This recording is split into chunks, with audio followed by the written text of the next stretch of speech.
Hello, welcome to my channel. I'm All Things Wrestling, and today I'm going to be reviewing WWE Raw 27th of May 2019. We kick off the show with a video package for Memorial Day, which was nice. Then Brock Lesnar is in the back with Paul Heyman. Paul says they should make their way to the ring, and Brock picks up the boombox / briefcase.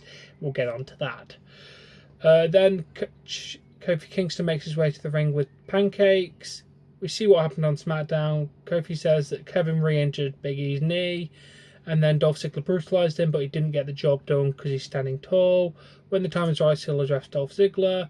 Paul Heyman pops up and says Brock will choose his opponent tonight. Kofi says he's not a fighting champion, and he's not only a fighting champion, he's one of the greatest of all time. It's happened. He can beat Brock Lesnar.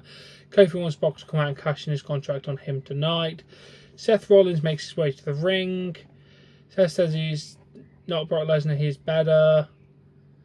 He said he wants to know who Brock's going to cash in on. Seth wants Brock to come out and make a decision. Brock comes out to a party mix and goes with dancing with it like a boombox on his shoulder down to the ring, which was quite funny actually. And then Brock looks at Kofi while Kofi's music playing, then he turns his attention to Seth, and then Seth's music comes on, and then Seth just walks out and doesn't want to play any Brock's games. He said that just like Seth Rollins peed on everyone's parade, he says Brock was going to announce it right here, but Seth just ruined the Brock party. Don't blame them, blame Seth Rollins. They leave the ring. I'm just going to give this bit of rating first because there's more to continue on, but not related with this.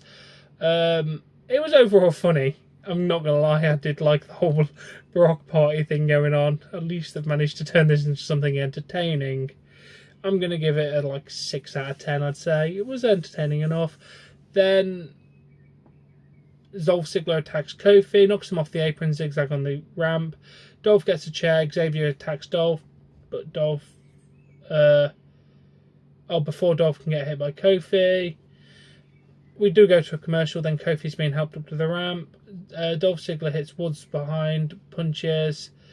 Woods brings Ziggler into the ring. Ziggler manages to take out Woods with a few decent chair shots, and then Woods gets the chair around his head, and then Kofi comes down with a chair himself, and then Ziggler escapes with the crowd. Then Kofi is helping up Xavier in the ring. Dolph comes out to the stage and says, "You're a great champion. I've seen you defend it. Great championship defenses. But all I can think about is, it should be me. Some people said you're never a people player, but I defended you. What happens to the fans when I take the title from you? A Super Showdown, it will be him." Overall, good beatdown. Very, very good beatdown. Loved how Xavier Woods got involved. Loved how Kofi managed to back up his friend. It was overall decent. I'm going to give it a 6.5 out of 10. Then we have a Memorial Day cookout. Usos a host. Jay wishes Natty a happy birthday. Jimmy says everyone's invited, and Jay wants to know if that includes a revival, but that isn't happening. They welcome everyone to the Uso block party. Yeah, that was okay. I'm not really going to give that a rating. Then Shane is in the back with Drew McIntyre. And then they say it's time to go to the ring. And again, not rating. Then we have a video package for Randy Orton versus Triple H. Solid video package, 6 out of 10. Then Shane makes his way to the ring. Talk about the Samoan dynasty and the McMahon family being pillars of WWE. He said, what kind of person attacks a father? Roman Reigns does. What kind of we're going to now beat up one of his family members. Then they bring out Lance Anoa'i, which is the cousin of Roman Reigns. It is a real cousin of Roman Reigns. Drew beats him down a little bit, and then Shane with the figure 4, head scissors, and he taps out. After the match, they beat him up a bit more. Then he says that the biggest mistake Sika ever made was spawning Roman Reigns. Roman makes his way to the ring. Superman punches Drew. Shane beats down Roman a tiny bit. Then Superman punches off the steps. Roman sets up for a spear, but Drew saves Shane. Overall, solid match kind of thing. The match is going to get like a 1.5 out of 5. It was nothing but a throwaway segment. And the little beat down attack after can get like a 4 out of 10. Then Brock Lesnar makes his way to the ring with Paul Heyman. Seth then interrupts them. He's like, this battle is my life, I'm a work champion. Fight me. Prove me wrong. Prove me that you are not a coward hiding behind Paul Heyman. Fight me now. Paul's reading the contract to the referee. Paul has got stopped by Brock. Brock says he has a year to cash it in and hits Paul with the contract. Paul asks Brock if he knew, and Brock yells at Paul. Brock tells Seth, screw you, and walks out. So by the sound of it, I don't think Brock actually knew that he had a year. I think Paul said to him, Brock, you have a year. And then R-Truth and Carmella run through the crowd. Truth fights off many people, but Eric Young with a roll-up. EC3 breaks up Drake Maverick, Carl Anderson, Luke Gallows miss Truth. And then they run into the back. Okay, that was alright. Then Charlie Caruso was with AJ Styles asking him about not being in the Fatal 4-Way elimination match tonight to crown the #1 contender for Super Showdown to face Seth Rollins. AJ said he felt a pop in his lower back at Money in the Bank. He said he didn't want to he wanted to compete tonight for another opportunity, but it won't happen tonight. He was asked how long he thinks he'll be out. Baron Corbin attacks him, and the medical official tells Baron to get out. Okay, beatdown, 5 out of 10. Alright. It was alright. And then we move on to Becky Lynch and Nikki Cross versus Peyton Royce and Billie Kay. Peyton with a roll-up for a near fall. Becky with a Uranagi for a 3 count. And then after the match, Lacey Evans made her way to the ring, turns around and goes back without doing anything other than walk. The match was meh at best. It's going to get a 1.5 out of 5. Then we see the block party again. Tamina and Naomi facing off to the Usos. And then they say everything is fine. They hug. The Revival show up. And then they, like, we didn't invite you. And Naomi says, I invited them. And she says you just need to squash all of this. Yeah, it was okay. Then we go to Ricochet versus Cesaro. Ricochet boots Cesaro. Cesaro charges him. Ricochet with a handstand to the apron, then hits a runner for 3 count. It was a really, really good match, actually. Really good match. Going to give that a good solid 3.5 out of 5. I don't know why these two are still wrestling against each other. I really don't get it. But, okay, at least it led to a good match. Then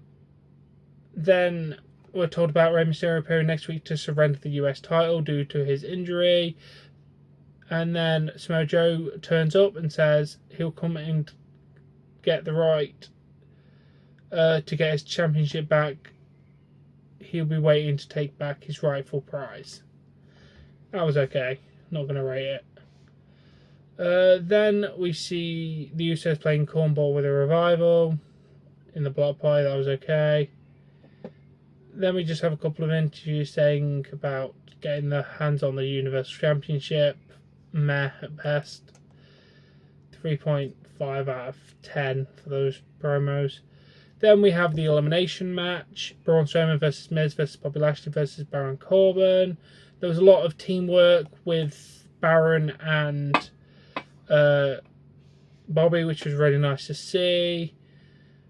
At one point, Strowman and Lashley run out of the arena, leaving it just a one-on-one match between Miz and Corbin. Miz kicks Corbin, Miz with a running double knee strike, but then as soon as he tries to hit it again, Corbin with the end of days for a 3 count. The match was okay, 2.5 out of 5 average, but it was nice to see Miz get a decent match on Raw. And Baron Corbin's doing some good work at the minute, so I'm really happy that he managed to win. I don't think he's going to take the title from Seth Rollins, but we'll have to wait and see. Then they had still containing the game, and then Dawson blocked the shot, and then there's an argument. Okay. Then R-Truth shows up, roll up by Kalisto for a near fall. Anderson tried it, Gallows stopped him. Drake Maverick enters and the battle continues, but Truth is nowhere to be seen as wrestlers chase after him. Oh, that was all in the block party. It was meh. And then it's time for the segment of the night, Firefly Funhouse. Bray asked if he enjoyed his little secret. He likes to call it the Fiend, but he's here to protect them. Abby then wants to know what he's talking about. She calls Bray sicko and then Bray denied it. Abby asked if Bray's a doctor now. He comes up as a doctor, diagnosed that Abby is a bully. Abby asked Bray to let her rest, and he won't let her rest. Abby says she doesn't want to be stuck in limbo. Bray asked someone if said limbo and it's time to play limbo. He then does the crab walk and then says, "Let me in." Overall, pretty funny, pretty decent. That's going to get a solid 8 out of 10. Firefly Funhouse, best parts of the show. By far. I can't wait to see when they turn it dark again, though. And then we have the electric chair, which is an uncensored, unscripted, completely unedited, unaltered, and anything can be said segment, apparently. This had Sami Zayn on. People asked him questions about when you're going to get released and retire. Do you miss Becky Lynch, Ginger Snap? And then he was like, is this about Seth Rollins or Becky Lynch? And then someone asked him about did it feel like when Braun Strowman destroyed you? Sami says he wants to punch him in the face, but he won't do that because America, they'll just sue you, and then you'll be spending the rest of your life in life-threatening debt because your healthcare probably sucks. He said you could ask if he was a good lover or a tender kisser or whatever. And then it said someone needs to step up, and then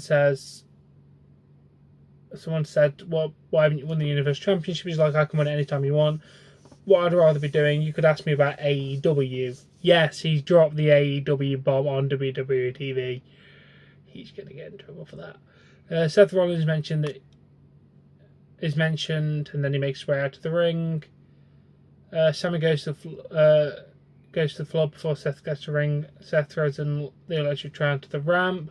We then have the main event, which is these two in an incredible match. Seth injures his leg halfway through the match, selling it very, very well. Sami gets into the ring, hits, apparently they're calling it blackout, but it was a curb stomp. Couldn't capitalise, another curb stomp, 3 count. End of show. Overall, the match was solid, by the way. 4 out of 5. It was a really good match. Overall, average Raw, to be honest. Gonna give it a 6 out of 10. It was okay. Let's just pick the big points. The story going along with Sami and Seth is pretty good. I mean, Baron getting a win for the Universal Championship was nice. The Paul Heyman stuff and Brock actually being there for 3 fucking hours was nice. He actually did his job for once. Good job there, dude. The women's tag division is a load of shit, to be honest. It really is. It just feels like those titles are nothing. The R-Truth stuff was funny. Overall, pretty alright. But anyway, this has been my review. I will try to make these better and cover the stories and give my more thoughts on them, but I cannot be bothered to refilm this now because it's been like 15 minutes. But yes, thank you for watching. Make sure you smash that like button, share, subscribe, and I shall catch you later. Bye.